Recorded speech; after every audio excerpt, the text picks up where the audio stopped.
안녕하세요. 삶과 죽음, 그리고 그 경계에 대한 깊은 성찰을 나누는 시간입니다.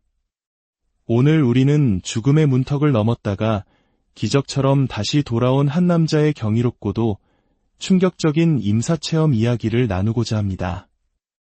이 이야기는 우리가 삶을 어떻게 살아가야 하는지에 대한 깊은 질문을 던져줄 것입니다. 오늘 이 이야기가 여러분의 마음에 깊은 울림을 준다면 구독과 좋아요로 저희 채널에 힘을 실어주시길 부탁드립니다. 여러분의 따뜻한 관심은 저희가 더 많은 분들께 희망과 성찰의 메시지를 전하는 빛이 될 것입니다. 이 영상을 보시는 모든 분들의 삶에 주님의 평화와 은총이 가득하기를 기도하며 이제 그의 이야기 속으로 들어가 보겠습니다. 어느 평범한 수요일 늦은 오후였습니다. 저는 일을 마치고 집으로 차를 몰고 가고 있었죠. 바로 그때 제 머릿속에서 아주 선명하고 또렷한 목소리가 들려왔습니다. 너는 곧 죽게 될 것이다. 그 목소리는 너무나도 현실적이어서 온몸에 소름이 돋았습니다. 집에 도착하자마자 저는 가장 먼저 어머니께 전화를 걸었습니다. 독일 분이셨던 어머니는 제 다급한 목소리에 놀라 물으셨죠. 애야, 무슨 일이니? 저는 떨리는 목소리로 방금 겪은 일을 설명했습니다. 어머니, 방금 머릿속에서 제가 곧 죽을 거라는 목소리를 들었어요. 어머니는 잠시 침묵하시더니 어떤 목소리였니? 라고 물으셨습니다. 어머니도 아시는 그 목소리요. 제 말에 어머니는 그저 하고 짧은 탄식만 내뱉으셨습니다. 그렇게 며칠이 흘러 일요일 밤이 되었습니다. 저는 지금 제가 앉아있는 바로 이 방에서 기타 연주를 막 마친 참이었습니다. 당시 제게는 20살 된 늙은 고양이 미스터 비가 있었는데 제 삶의 전부와도 같은 소중한 존재였죠. 저는 고양이와 인사를 나누고 침대에 누웠습니다. 왼쪽으로 돌아눕는 순간 제 가슴에서 칼로 찌르는 듯한 숨막히는 극심한 고통이 시작되었습니다. 평소에 담배와 술을 즐기긴 했지만 저는 꾸준히 운동을 해왔기에 제 건강을 자신하고 있었습니다.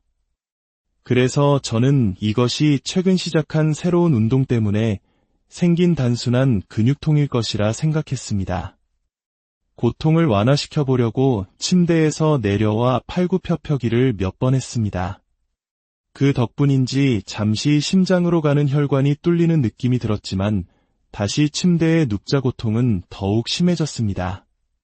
오른쪽으로 또 바로 누워봐도 소용없었습니다. 다시 왼쪽으로 몸을 돌렸을 때 제 심장은 멎어버렸고 저는 더 이상 숨을 쉴 수가 없었습니다. 그 순간 다시 그 목소리가 들렸습니다. 침대에서 나와. 지금 당장 침대에서 나와야 해. 저는 본능적으로 목소리를 따라 침대 밖으로 발을 내디뎠습니다. 바닥에 쓰러진 채 저는 필사적으로 공기를 찾아 헐떡였습니다. 가슴을 짓누르는 고통 속에서 손에 들린 전화기를 보며 저는 제가 아주 심각한 상황에 처했음을 깨달았습니다. 마지막 힘을 다해 긴급 전화번호를 눌렀고 전화 교환원에게 제 상황을 간신히 설명했습니다. 시간은 자정을 향해 가고 있었습니다. 교환원은 침착하게 저를 진정시키며 구급차가 올 때까지 현관문을 열어두고 앉아서 기다리라고 했습니다. 저는 제 고양이와 함께 소파에 앉아 기다렸습니다. 제가 사는 동네는 아주 조용해서 멀리서부터 희미하게 들려오는 구급차의 사이렌 소리를 똑똑히 들을 수 있었습니다. 구급대원들이 도착하기 전까지 제 의식은 몇 번이고 끊어졌다 이어지기를 반복했습니다. 이게 정말 마지막이라면 하는 생각이 스치는 순간 문을 두드리는 소리와 함께 구급대원입니다. 들어가도 될까요? 하는 목소리가 들렸습니다. 저는 겨우 고개를 들어 들어오라고 답했습니다. 남자와 여자 2명의 구급대원이 들어왔습니다. 저는 여자의 이름이 레베카였다는 것을 아직도 선명하게 기억합니다. 그들은 제 상태가 매우 심각하다는 것을 한눈에 알아보았고 제 몸에 각종 의료 장비를 부착하기 시작했습니다. 그리고는 저를 부축해 구급차로 옮겼습니다. 조금 전까지 건강했던 제가 제대로 걷지도 못하는 신세가 되었다는 사실은 큰 충격이었습니다. 구급차 뒷좌석 침대에 눕자마자 제 호흡은 완전히 멎었습니다. 심장은 더 이상 뛰지 않았습니다. 구급대원들이 어떤 응급처치를 해도 소용없었습니다. 제 산소 포화도는 26%까지 떨어졌습니다. 레베카는 제게 소리쳤습니다. 숨을 쉬어야 해요. 레이. 제발 숨을 쉬세요. 바로 그때였습니다. 레베카가 잠시 제게서 등을 돌린 순간 또다시 그 목소리가 들렸습니다. 모든 것을 끝내기에 가장 완벽한 순간이 있다면 바로 지금이다. 저는 그 목소리에 이끌리듯 턱을 오른쪽 어깨에 기댔습니다. 그리고 다음 순간 저는 완전히 다른 곳에 있었습니다. 저는 작고 성별이 없으며 은빛으로 빛나는 벌거벗은 영혼의 모습이었습니다. 제 키는 1m 50cm 정도 되어 보였습니다. 어떻게 알았는지는 모르겠지만 저는 제가 저 세상에 와 있다는 것을 본능적으로 직감했습니다. 가장 먼저 느낀 것은 발밑의 잔디였습니다. 그 잔디는 제가 평생 만져본 고양이 털 중에 가장 부드러운 감촉을 가지고 있었습니다. 살아있는 듯한 잔디가 제 발가락 사이를 간지렸고 저는 그 감촉을 느끼기 위해 발가락을 꼼지락거렸습니다. 그때 제 오른쪽에서부터 바람이 불어와 제 존재를 관통했습니다. 그 바람은 제가 경험해본 것 중 가장 따뜻하고 평화로우며 동시에 강력한 힘을 지니고 있었습니다. 바람은 제게 속삭였습니다. 여기서 기다려라. 제 시선이 닿는 곳에 2명의 남자와 3명의 여자가 서 있었습니다. 3명의 여자는 모두 머리에 베일을 쓴 하얀 옷을 입고 있었고 2명의 남자 역시 하얀 옷차림이었습니다. 그중 한 남자는 갈색 책을 들고 있었는데 그 모습이 잊히지 않습니다. 이상하게도 저는 그곳의 권위는 남자들이 아닌 여자들에게 있다는 느낌을 받았습니다. 그리고 그 순간 저는 제 생에 가장 안전하고 편안한 감정을 느꼈습니다. 그때 가장 앞에 있던 여인이 저를 돌아보며 세상에서 가장 아름다운 미소를 지어 보였습니다. 그녀는 옆에 다른 여인들에게 무언가 속삭였고 그들 모두 저를 보며 미소 지었습니다. 하지만 2 남자는 저를 쳐다보지도 않았습니다. 잠시 후 저는 제 몸이 저절로 움직여 산타클로스처럼 보이는 책을 든 노인에게로 떠다니듯 다가가는 것을 느꼈습니다. 제가 그의 어깨 높이까지 다가갔을 때 한 여인이 말했습니다. 레이몬드가 왔어요. 노인은 들고 있던 책을 내려다보며 조금도 망설임 없이 말했습니다. 그는 아직 이곳에 올 때가 아니다. 그리고는 그저 손을 한번 휘저었습니다. 그의 손짓 한 번에 저는 마치 잠에서 깨어난 것처럼 구급차 안에서 눈을 떴습니다. 저는 제가 잠시 잠이 들었다고 생각했습니다. 제 눈앞에는 구급대원 레베카가 경악에 찬 표정으로 저를 내려다보고 있었습니다. 그녀는 떨리는 목소리로 물었습니다. 레이, 괜찮아요? 저는 괜찮다고 마치 큰 잘못을 저지른 사람처럼 죄책감을 느끼며 대답했습니다. 네, 괜찮아요.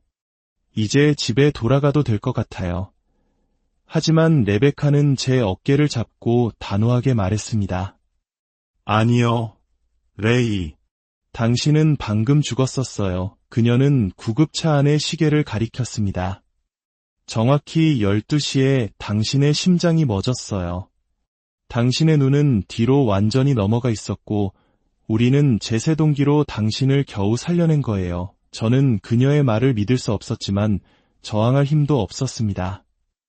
그녀가 말하는 이야기를 그저 받아들일 수밖에 없었죠.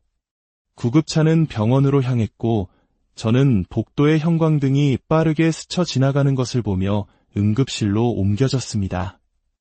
그곳에서 저는 천국과도 같았던 평화로운 경험과는 정반대의 끔찍한 지옥을 마주하게 됩니다.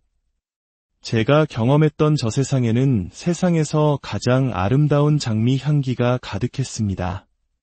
그 향기는 평화 그 자체였죠. 하지만 병원 중환자실은 지독하게 차가웠습니다. 제 몸은 빠르게 체온을 잃어가고 있었고 의료진들은 제 옷을 찢어내고 수많은 주사를 놓았습니다. 그리고 다시 한번 제 심장이 멎었을 때 그들은 제세동기를 사용해 저를 되살렸습니다. 그 고통은 상상을 초월했습니다. 세 번째 죽음을 맞이했을 때 저는 비로소 깨달았습니다. 구급대원 레베카의 말이 틀리지 않았다는 것을, 이 모든 것이 실제로 제게 일어나고 있는 일이라는 것을요. 저는 뼛속까지 시린 추위를 느꼈습니다. 그때 제 눈초리에 의료진들 뒤로 무언가 기이한 형체가 움직이는 것이 보였습니다. 그것은 인간의 형상이 아니었습니다. 그 검은 형체는 제 침대 옆으로 다가와 제 몸에 연결되듯 붙었고 제 생명력이 몸 밖으로 스르르 빠져나가는 끔찍한 느낌이 들었습니다. 저는 완전히 무력했습니다.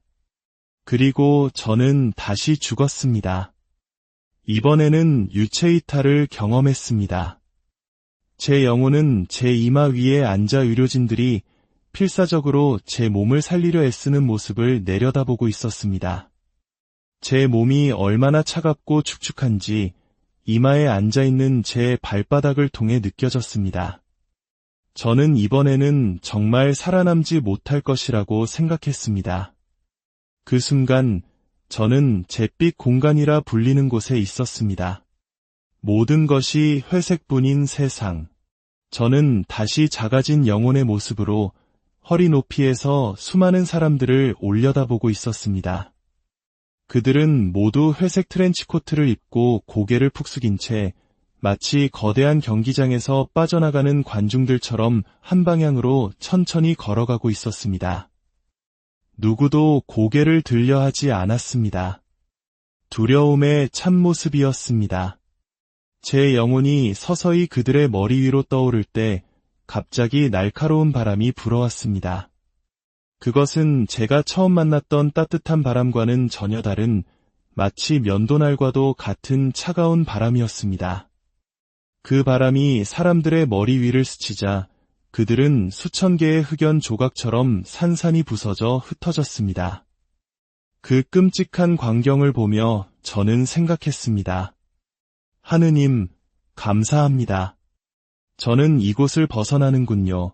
다음 순간 제 코가 응급실 천장 타일에 닿아 있었습니다. 그리고 저는 제 몸을 향해 수직으로 추락했습니다. 제 영혼은 너무나도 강력한 힘으로 제 육체와 충돌했습니다. 제세동기의 충격과 함께 저는 공포 영화의 한 장면처럼 허리가 90도로 꺾이며 침대에서 튀어 올랐습니다. 의료팀은 비명을 지르며 뒤로 물러섰습니다. 저는 그들을 향해 손가락질하며 욕설을 퍼부었습니다. 그만큼 고통스럽고 절실했던 순간이었습니다. 정신을 차렸을 때 저는 중환자실 침대에 누워 있었습니다. 시간은 새벽 2시를 가리키고 있었습니다. 의사들은 제 몸에 모르핀을 비롯한 온갖 약물을 투여했고 저는 다음날 아침 8시까지 깊은 잠에 빠졌습니다. 깨어났을 때 제 치아 뿌리는 부서져 있었고 온몸은 극심한 고통에 시달렸습니다. 저는 카르마, 즉 인과응보를 굳게 믿습니다. 제가 겪었던 모든 고통과 상실은 과거 제가 살아온 삶에 대한 대가였다고 생각합니다. 과거의 저는 결코 좋은 사람이 아니었습니다. 어쩌면 저는 이 모든 일을 겪어야만 했을지도 모릅니다. 하지만 이제 저는 그 빚을 모두 갚았다고 믿습니다. 이 끔찍한 경험은 역설적으로 제게 새로운 삶의 방향을 제시해 주었습니다. 저는 그 고통과 다시 이 세상으로 돌아올 수 있었던 기쁨에 영원히 감사할 것입니다. 이 경험은 제 삶을 송두리째 바꿔놓았습니다. 가끔 조용한 순간에 혼자 앉아 스스로에게 묻곤 합니다. 나는 다른 사람들을 어떻게 대하며 살아왔는가? 만약 당신이 이 질문에 그래, 나는 괜찮게 살아왔어 라고 자신있게 대답할 수 있다면 당신은 괜찮을 겁니다. 하지만 과거의 저처럼 좋은 사람이 아니었다면 어쩌면 저처럼 혹독한 대가를 치르게 될지도 모릅니다. 그러니 부디 희망을 잃지 마십시오. 상황이 아무리 나빠 보여도 당신이 기댈 수 있는 누군가는 반드시 있습니다. 포기하지 마십시오. 당신 자신 그대로의 모습으로 다른 사람들을 친절하게 대하십시오. 당신이 대접받고 싶은 그대로 다른 사람을 대하십시오. 그러면 당신은 아마도 저처럼 잿빛 공간에 가지는 않을 것입니다. 그리고 항상 기억하십시오. 죽음은 삶의 끝이 아니라 오히려 삶을 이끌어가는 원동력이라는 것을요. 죽음에 대한 두려움이 우리를 어떻게 움직이게 하는지 우리는 모두 경험했습니다. 저는 죽음의 문턱에서 돌아온 사람으로서 다른 이들을 돕기 위해 제 경험을 나누고 있습니다. 오늘 이 이야기가 여러분 각자의 삶을 돌아보는 작은 계기가 되었기를 바랍니다. 여러분의 구독과 좋아요는 저희가 계속해서 이처럼 소중한 이야기들을 나눌 수 있는 큰 힘이 됩니다. 여러분과 여러분이 사랑하는 모든 이들의 삶에 늘 주님의 따뜻한 사랑과 축복이 함께하기를 진심으로 기원합니다.